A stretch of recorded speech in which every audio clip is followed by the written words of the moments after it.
the latest military news update. This is AFP Community News, hosted by Rob Susan every 12 noon, Mondays to Fridays. Only here on DWDD Armed Forces Radio. One AFP for a stronger Philippines.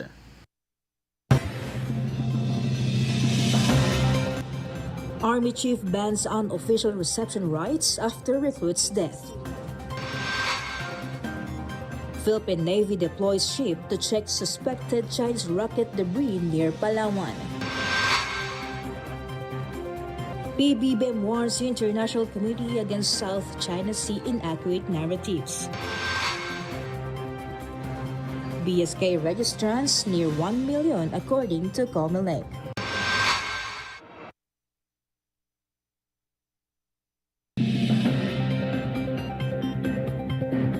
Hello to everyone, especially to our troops at Camp Emilio Ginaldo in Quezon City.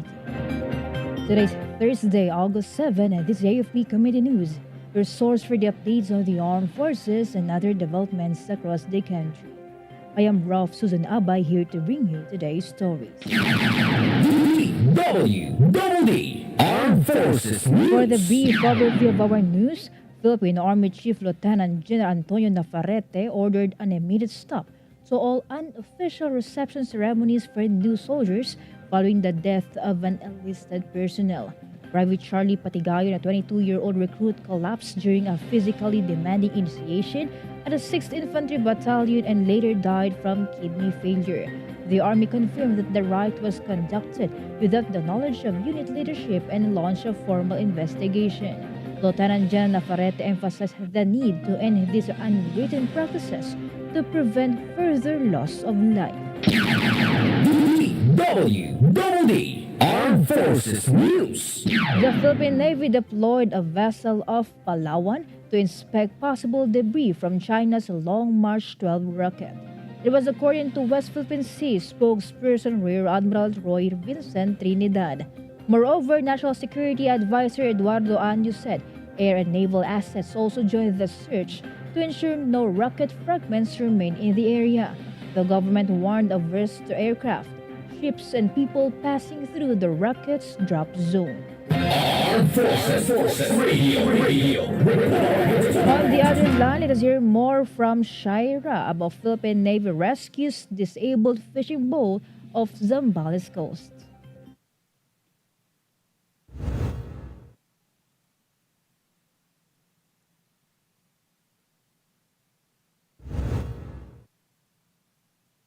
To Calapandayan Fishport, Subic, Zambales. Responding to the captain's call for help, troops deployed MPAC BA-492 and tugboat YT-207 despite rough weather, later completing the tow with MPAC BA-488. The vessel with 15 crew members had suffered engine failure during fishing operations. All crew were safely recovered and given medical support and highlighted the Navy's commitment to maritime safety. This is Shai Rivera reporting for AFP Community News, One AFP for a Stronger Philippines. Thank you, Shaira. DWDD Armed Forces News. Top officials of the National Task Force and local communities armed conflict in the Philippine Army confirmed President Marcos's declaration that all new People's Army guerrilla fronts have been dismantled. Army spokesperson Colonel Louis de Maala said all 89 fronts, including the last in Bicol, were neutralized by the end of 2024. He explained that the remaining armed elements are now small, scattered groups with no direction or support. NTFL-CAC Director Alexander Umpar credited the success to the whole-of-nation approach, blending combat operations with livelihood and peace programs. DWDD Armed Forces News. Bicol police arrested the region's most wanted person and a member of the New People's Army's Kumiteng Larangang Guerrilla North in Masbate City. According to Police Regional Office 5 Chief Brigadier General Nestor Babagay Jr., Jake is linked to multiple crimes including murder, attempted murder, and violations of international humanitarian law. The 35-year-old suspect operated under NPA leader Luding Tolingin and had several arrest warrants issued from 2021 to 2022. Authorities turned him over to the Criminal Investigation and Detection Group in Masbate after the arrest. Armed Forces Radio. Let us hear more from Meljoy of 1st CRG about 91st IB receives Excellence Streamer Award at 37th founding anniversary of 7ID. Yes, Rolf, the 91st Infantry Sinagtala Battalion received the Excellence Streamer Award during the 7th Infantry Kaugnay Division's 37th founding anniversary. The award, reflecting a score of 92.80%, was accepted by Lieutenant Colonel Aris A. Quinto Infantry General Staff Corps Philippine Army in recognition of the battalion's exceptional performance and dedication. The award underscores the battalion's significant contribution to the 7th Infantry Division's success, highlighting its courage and skill. The unit's commitment to duty and unwavering resolve has set a high standard of excellence within the division. Private First Class Jonathan B. Kaluing, Infantry Philippine Army, also received the Gawad sa Kaunlaran for his invaluable contributions to the battalion's community development projects, significantly improving lives and creating lasting positive change. His efforts exemplify the spirit of service and dedication to the people. The awards celebrate the 91st Infantry Sinagtala Battalion's unwavering commitment to service and excellence. The achievements of its soldiers reflect their strength and the progress they bring to the region, serving as an inspiration. The 91st Infantry Battalion remains steadfast in its mission to protect and serve the community. The battalion is committed to building upon its accomplishments and continuing its distinguished service. It will continue to collaborate closely with the community to foster peace, security, and development in the region. This is Meljoy Nesho Aroko reporting for AFP Community News, 1 AFP for Stronger Philippines. Thank you, Meljoy of 1st CRG. DWDD Armed Forces News. The Philippine Air Force swiftly deployed 3 helicopters to support firefighting efforts in Barangay 105 Tondo, Manila yesterday. The 505th Search and Rescue Group and the 205th Tactical Helicopter Wing conducted 39 aerial sorties, dropping water to help control their large-scale blaze. These efforts were coordinated with the Bureau of Fire Protection and other agencies. The PAF reaffirmed its commitment to disaster response and civilian support operations. DWDD National For our News. national news, President Ferdinand Marcos Jr. urged the international community to reject misleading narratives of the South China Sea, stressing that not all claims are legitimate or equal. Speaking in New Delhi, he criticized the oversimplification of the issue as if all claims held equal weight. He called on countries like the Philippines and India to take a stronger role in defending the rules-based international order. His statement comes amid rising tensions between Philippine and Chinese vessels in the West Philippine Sea. Armed Forces Radio. Now some information from Shaina about Rescom and Arms Corps Inc. deal to offer firearms discount for reservists. Yes, Rolf. The Reserve Command of the Philippine Army, or RESCOM, and Arms Corps signed a partnership agreement in Camarillo de Dios in Tanza, Cavite, granting reservists a 10% discount on firearms and ammunition. The deal also includes a special STK-100 pistol, packaged with a holster and commemorative coin promoting patriotism and readiness among reservists. Major General Fernando Vizagala led the signing, which coincided with his birthday, calling the initiative a gift that empowers the entire reserve force. The exclusive pistol package, priced at $19,000, is available to reservists from the Army, Air Force, and Navy. This is Shain Araneta reporting for AFP Community News, 1 AFP for Stronger Philippines. Thank you, Shaina. DWDD National News. Commission on Elections announced that nearly 1 million Filipinos have registered for the Barangay and Sangguniang Batan elections since registration commenced last August 1. According to COMELEC Chairperson George Garcia said the surprising number of registrants in the first 5 days was a historic high for the poll body. In his statement, he expressed gratitude to government agencies and the private sector for their help in the registration drive. Meanwhile, COMELEC earlier announced that the agency will continue with the preparations for the 2025 BSK despite of the postponement of this year's election, which was originally scheduled for December. DWDD The National Department of News. Social Welfare and Development received 1,632 metric tons of rice from the South Korea government during a simple handover ceremony held at the National Resource Operations Center in Pasay City yesterday. Social Welfare Secretary Rex Gatchalian personally received the South Korea's rice donation from Ambassador Lee Sang-hwa. Gatchalian signed the deed of donation together with Lee and World Food Program representative and country's director Regis Chapman to formalize the acceptance of the rice donation. Meanwhile, the donated rice, which values at more than 32 million pesos, will be repacked and form part of the DSWD's family or the food packs of the family for distribution to disaster-affected families. Armed Forces Radio Report.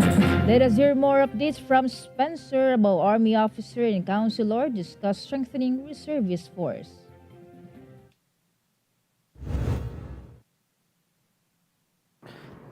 Yes, Rof Lieutenant Colonel Hussein Ismail, director of the 905th Community Defense Center, met with Councilor Joel Esteban to discuss boosting the capabilities of the reserve force. Esteban, also the first lieutenant and company commander of the 9051st Ready Reserve Infantry Battalion, welcomed the dialogue held at the Sangguniang Panglungsod, Zamboanga. They also focused on improving preparedness for humanitarian and disaster response operations. Furthermore, Rof, the meeting highlighted efforts to enhance the readiness and effectiveness of reservists during emergencies. This is Spencer, reporting for AFP Community News, one AFP for a stronger Philippines. Thank you, Spencer. DWDD National News. For other national news, President Ferdinand Marcos Jr. confirmed that the 3-year Social Security System pension increase starting this September will not compromise the fund's financial stability. The hike, which will slightly shorten the fund life from 2053 to 2049, will roll out in annual tranches until 2027. Marcos also noted that SSS funds are growing fast enough to potentially surpass those of the Government Service Insurance System or GSIS. Around 3.8 million pensioners are expected to benefit, boosting both household income and consumer spending. DWDD National News. President Ferdinand Marcos Jr. announced efforts to fast-track a Philippine-India preferential trade agreement. He described the PTA as a strategic platform to boost both countries' economic ties. Speaking to top business leaders in New Delhi, Marcos said both sides are working hard to finalize the deal quickly. He also tasked the Department of Trade and Industry to lead the initiative and urged the Indian firms to partner with Filipino businesses in high-growth sectors. Armed Forces Radio Report. From our reporter on the ground, let us hear the report of Jim Boy about 57 IB troops joined medical mission in Sultan Kudarat.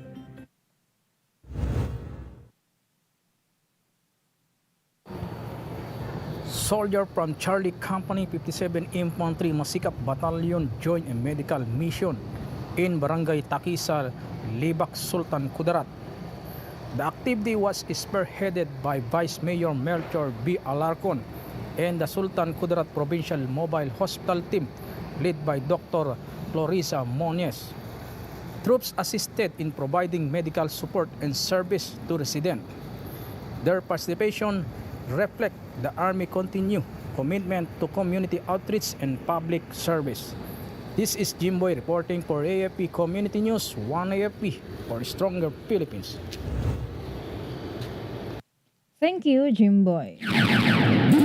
DWDD National On News. the other hand, Senator Rafi Tulfo warned the Filipino seafarers aboard ships entering the United States territorial waters to be extra cautious when using their electronic devices, particularly when accessing or downloading online content.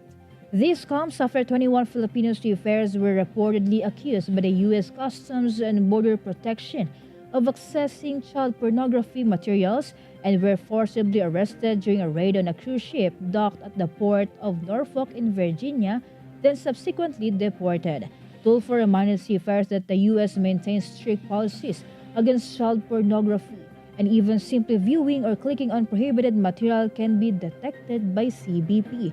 Meanwhile, Tulfo immediately contacted the Department of Foreign Affairs Undersecretary Eduardo de Vega to propose a government-to-government approach to address the matter after 17 of the deported seafarers reached out to his office last August 4. DWDD National News. President Ferdinand Marcos Jr. urged the Indian business leaders to seize growing investment opportunities in the Philippines. During a roundtable meeting at the Philippine-India CEO Roundtable in Taj Mahal Hotel, New Delhi, India, Marcos encouraged the Indian business leaders to engage with the Filipino economic team to benefit from the recent trade and investment reforms in the country. According to Marcos, these reforms are testaments to the Philippines' commitment to build an enabling environment for investors, including the country's valued partner in India. Meanwhile, Marcos also announced efforts to fast-track a Philippine-India preferential trade agreement. Armed Forces Radio. More updates from Ferdy. Governor Gadiano honors troops and reservists for storm response efforts. Good day everyone. Governor Edgar Jana led a recognition ceremony in Mamburao, Mindoro to honor military troops and responders who played key roles in disaster response during the onslaught of Habagat and Typhoons Dante and Emong. The 68th and 76th Infantry Battalions, 1702nd Ready Reserve Infantry Battalion, Philippine Army Reservists, and other uniformed units received certificates of recognition for their coordination and life-saving efforts. The governor, joined by provincial officials, praised their dedication in ensuring public safety amid widespread damage in Occidental Mindoro. The ceremony highlighted the critical role of troops in preparedness, rescue, and recovery operations across the province. This is Ferdy Blues reporting for AFP Community News, 1 AFP for Stronger Philippines. Thank you, Ferdy Blues. DWDD National News. Meanwhile, President Ferdinand Marcos Jr. said the Philippines is pursuing peace by aligning with nations that uphold international law. Speaking in a forum in New Delhi, he emphasized the need for cooperation amid global conflicts and trade tensions. Marcos stressed that building alliances with like-minded democracies is the most effective way to defend sovereignty. He also warned the international community against the misleading narratives in the West Philippine Sea, saying not all maritime claims are equal. DWDD National News. President Ferdinand Marcos Jr. announced that the government expects to reduce subsidies for the Benteng Bigas Meron Na program as domestic rice production continues to improve due to agricultural reforms. In its third episode of the BBM podcast aired Wednesday, the subsidy will continue to decrease as the production improves and noted that the government has now reached a point where the subsidy is sustainable. Marcos reaffirmed Filipinos that with overall subsidy projected to shrink in the next years, its reach will broaden to benefit more Filipinos. Meanwhile, administration constantly vowed to boost food security and ease rice prices as part of its broader anti-poverty agenda. DWDD National News. President Ferdinand Marcos Jr. signed into law a bill officially declaring Poway Lake a protected landscape. The law will be governed as a protected landscape under the National Integrated Protected Areas System, aims to ensure the long-term conservation and sustainable management of the area. The said law, which was primarily authored by Ilocos Norte's 2nd District Representative Angelo Marcos Barba, mandates a comprehensive management plan to be implemented in coordination with the Department of Environment and Natural Resources, local government units, and indigenous peoples, and also the other stakeholders. Meanwhile, Barba described the law as a reflection of the heart of Ilocano values, stewardship, respect for nature, and a vision for the future.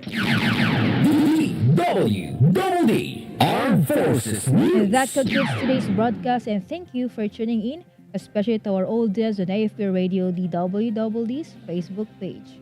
Be sure to join and catch us again tomorrow for more stories and updates, same time and same station. Once again, this is Ralph Susan Abay for AFP Community News, 1 AFP for a stronger Philippines. Behold the latest military news update. This is AFP Community News, hosted by Rob Suzon every 12 noon, Mondays to Fridays. Only here on DWDD Armed Forces Radio. One AFP for a stronger Philippines. Kayo ay nakatutok sa DWDD AFP Radio. Kami po ay kasapi ng KBP, Kapisanan ng mga Broadcaster ng Pilipinas.